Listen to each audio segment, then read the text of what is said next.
Part में हम क्या देखने वाले हैं। तो शुरुआत करेंगे हम समझते हुए प्रकार्यात्मक समूह के बारे में।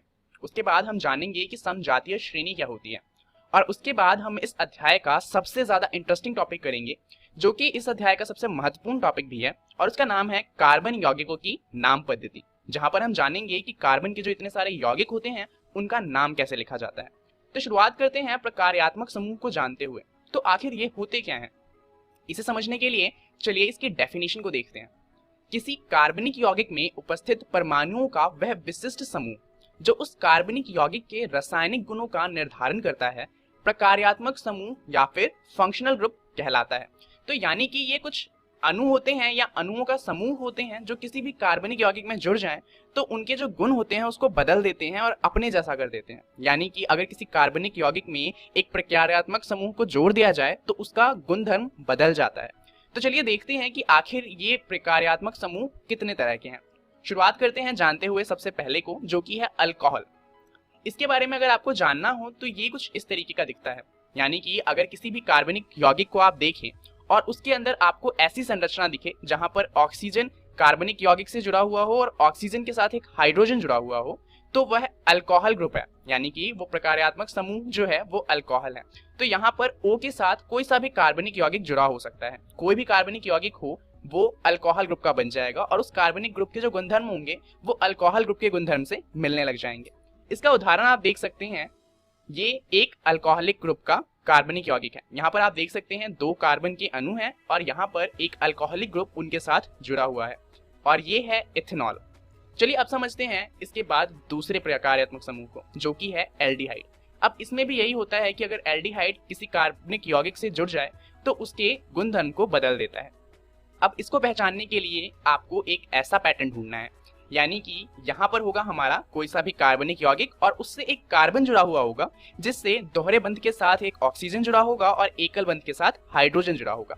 तो ये पहचान होती है एल्डिहाइड के प्रकार्यात्मक समूह की। यहाँ पर आप इसका उदाहरण देख सकते हैं। यहाँ पर आप देखें तो 2 कार्बन है और साथ में एल्डिहाइड ग्रुप का प्रकार्यात्मक समूह जुड़ा हुआ है। यहाँ पर जो कंपाउंड यानी कि यौगिक बना है ये है प्रोपेनॉल। चलिए अब समझते हैं तीसरे प्रकार्यात्मक समूह को, जो कि है कीटोन। ये थोड़ा अलग है बाकियों से क्योंकि यहाँ पर 2 अलग अलग कार्बनिक यौगिक होते हैं। बीच में एक कार्बन होता है जो दोहरे बंध के साथ ऑक्सीजन से जुड़ा होता है और दोनों ही तरफ एक एक कार्बनिक यौगिक होते हैं। अब जरूरी नहीं कि ये दोनों एक ही हो सकता है कि एक कोई और सा कार्बनिक यौगिक हो और दूसरा कोई और सा कार्बनिक यौगिक हो। उदाहरण के लिए आप यहाँ पर देख सकते हैं बीच में C है जो दोहरे बंध के साथ O से जुड़ा हुआ है और दोनों ही तरफ एक एक कार्बनिक यौगिक जुड़े हुए हैं। ये जो यौगिक है इसका नाम है प्रोपेनॉन। इसके अलावा एक और प्रकार्यात्मक समूह होता है जिसका नाम है कार्बोक्सिलिक अम्ल। इसकी पहचान क्या है कि यहाँ पर एक कार्बन होता है जो कि हमारे कार्बनिक यौगिक से जुड़ा होगा। ये जो कार्बन होगा ये 2 अलग अलग ऑक्सीजन के अणुओं से जुड़ा होगा, एक के साथ दोहरे बंध से और एक के साथ एकल बंध से। जिस ऑक्सीजन के साथ ये एकल बंध से जुड़ा होगा वो ऑक्सीजन आगे फिर एक और हाइड्रोजन से जुड़ा हुआ होता है। तो यानी कि जो हमारा कार्बनिक यौगिक है उसके बाद COOH जैसी संरचना हो रही होती है। तो अगर आपको कोई से भी कार्बनिक यौगिक का नाम दिखे जहां पर आखिर में COOH जैसी संरचना दिखे तो वो कार्बोक्सिलिक अम्ल का प्रकार्यात्मक समूह हो जाएगा।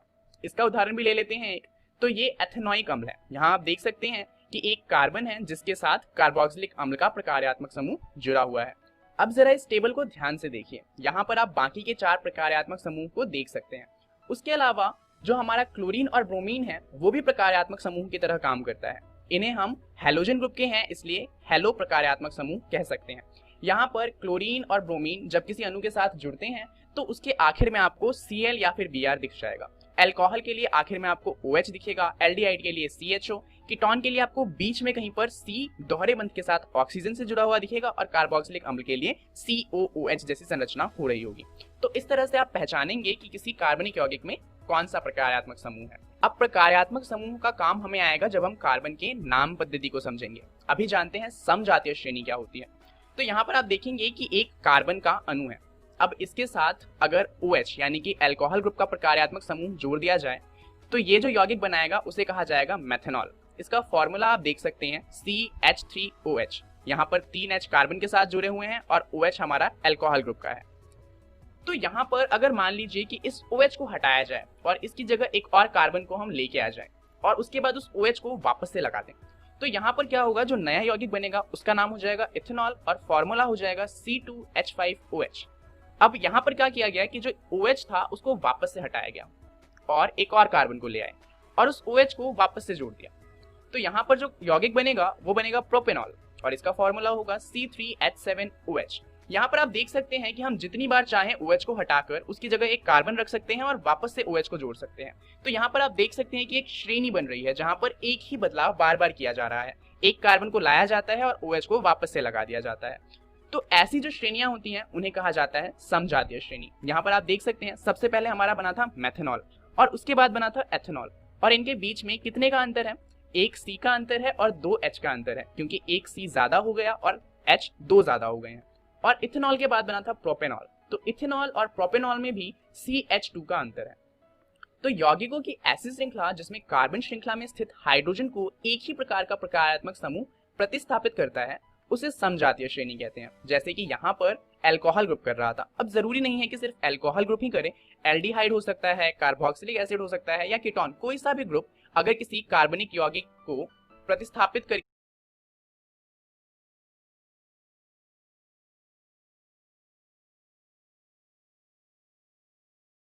है तो उसे हम समजातीय श्रेणी कहेंगे। तो होपफुली आपको समजातीय श्रेणी समझ आ गया होगा। चलिए अब समझते हैं कि कार्बनिक यौगिकों की नाम पद्धति कैसे करते हैं। परंतु ये समझने से पहले चलिए एक सवाल देखते हैं। सवाल ये है कि हम सभी यौगिकों को कैसे याद रख सकते हैं। अब जाहिर सी बात है, जैसा हमने जाना था कि कार्बन के लगभग से भी ज्यादा यौगिक बन सकते हैं, तो उन सभी के बारे में याद रखना तो मुश्किल होगा। तो अगर हम कहें कि उनका नामकरण करके अगर हम उन्हें याद रख सकते हैं तो इतने सारे नाम याद करना भी थोड़ा मुश्किल है। तो आखिर हम ऐसा कैसे करें कि हमें सारे यौगिक याद रह जाएं? चलिए समझते हैं। इसके लिए देखते हैं कि हमें क्या करना पड़ेगा। दरअसल नाम पद्धति एक प्रणाली है जिसके अनुसार हर एक रासायनिक यौगिक को एक अद्वितीय नाम दिया जाता है। और ये जो नाम पद्धति दी जाती है ये इस तरह से दी जाती है कि अगर आप कार्बनिक यौगिक को देखें तो आपको पता चल जाए उसका नाम क्या है। परंतु अब ऐसा करने के लिए इतने सारे कार्बन यौगिक हैं तो हमें एक कोई सोसाइटी बनानी पड़ेगी जो देखे कि किसका नाम किस तरह से रखना है और रूल्स बनाए जिससे कि एक कंपाउंड का नाम दूसरे के जैसा ना हो सके। तो उसके लिए हमारे पास है IUPAC, जिसका फुल फॉर्म है international union of pure and applied chemistry. ये क्या करता है, ये देखता है कि कंपाउंड का नाम किस तरह से रखना है और रूल्स बनाता है कि किसका नाम किस तरह से रखा जाएगा। और इससे क्या होता है कि जितने भी नाम हैं वो सारे के सारे आपस में अलग हो पाते हैं और उन्हें याद रखना इजी हो पाता है। तो चलिए समझते हैं कि आखिर IUPAC के अकॉर्डिंग किसी भी कार्बनिक यौगिक का नाम रखना कैसे है। अब उसके लिए आपको एक टेबल याद रखनी है। अगर कार्बनिक यौगिक में एक कार्बन का अणु है तो उसका नाम होगा मीथेन, 2 कार्बन के अणु है तो उसका नाम होगा इथेन, 3 कार्बन के अणु है तो उसका नाम होगा प्रोपेन, और इसी तरह से ये आगे चलता रहेगा। और अगर कार्बनिक यौगिक में कोई प्रकार्यात्मक समूह है तो यहाँ पर जो समूह लिखे हुए हैं वो अनुलग्न में लगते हैं। अल्कोहल के लिए हम OL का इस्तेमाल करते हैं, एल्डिहाइड के लिए हम AL का इस्तेमाल करते हैं और इस तरह बाकियों का इस्तेमाल होता है। यहाँ पर आप देखेंगे कि नीचे जो एल्कीन और एल्काइन है जो दोहरे बंध और त्रिया बंध को दर्शाते हैं, इनका इस्तेमाल थोड़ा हम अलग तरह से करते हैं। वो कैसे करना है वो हम जानेंगे अगली वीडियो में। इसके अलावा हमने 2 प्रकार्यात्मक समूह और पढ़े थे जो थे क्लोरीन और ब्रोमीन। इसके लिए हम क्लोरो और ब्रोमो का इस्तेमाल करते हैं, परंतु इन्हें हम अनुलग्न में नहीं पूर्व लगन में यूज करते हैं। यानी कि अगर किसी कार्बनिक यौगिक में ये जुड़े हुए हैं तो उनके नाम से पहले क्लोरो या ब्रोमो का इस्तेमाल होगा। अब यहाँ पर कुछ रूल हैं, वीडियो को पॉज कीजिए और इन रूल्स को पढ़ लीजिए। तो अगर आपने रूल पढ़ लिए हैं तो चलिए शुरुआत करते हैं एक कार्बन के यौगिक का नाम देखते हुए। अब सबसे पहला काम क्या था, रूल के अकॉर्डिंग हमें इसमें कार्बन के अणुओं की संख्या देखनी है। तो यहाँ पर आप देखेंगे कि 4 कार्बन के अणु हैं, इसलिए इसका नाम क्या हो जाएगा, ब्यूटेन। अब क्या इसके अंदर कोई प्रकार्यात्मक समूह है, तो आप देखेंगे कि इसके अंदर प्रकार्यात्मक समूह है। तो यहाँ पर ब्यूटेन के आखिर में से हम E को हटा देंगे। अब वो प्रकार्यात्मक समूह कौन सा है जिसके अंत में O और H आता है, यानी कि ये अल्कोहल ग्रुप का है। तो अल्कोहल ग्रुप के लिए हम अनुलग्न में OL का इस्तेमाल करते हैं, तो ब्यूटेन के अंत में आ जाएगा OL। यहाँ पर ध्यान दीजिए कि हमने आखिर का E हटा दिया है और उसी के बाद हम OL को इसके साथ जोड़ेंगे और इससे हमें नाम मिलता है ब्यूटेनॉल। तो ऊपर जो चित्र बना हुआ है ये ब्यूटेनॉल का है। तो इस तरह से हम कार्बनिक यौगिक के नाम रखते हैं। चलिए एक और उदाहरण लेते हैं। यहाँ पर गिनिए कि कितने कार्बन अणु हैं। आप देखेंगे कि यहाँ पर 5 कार्बन के अणु हैं, यानी कि नाम हो जाएगा पेंटेन। अब यहाँ पर फिर से एक प्रकार्यात्मक समूह है, तो हम सबसे पहले इस आखिर के E को हटा देंगे। अब ये कौन सा प्रकार्यात्मक समूह है,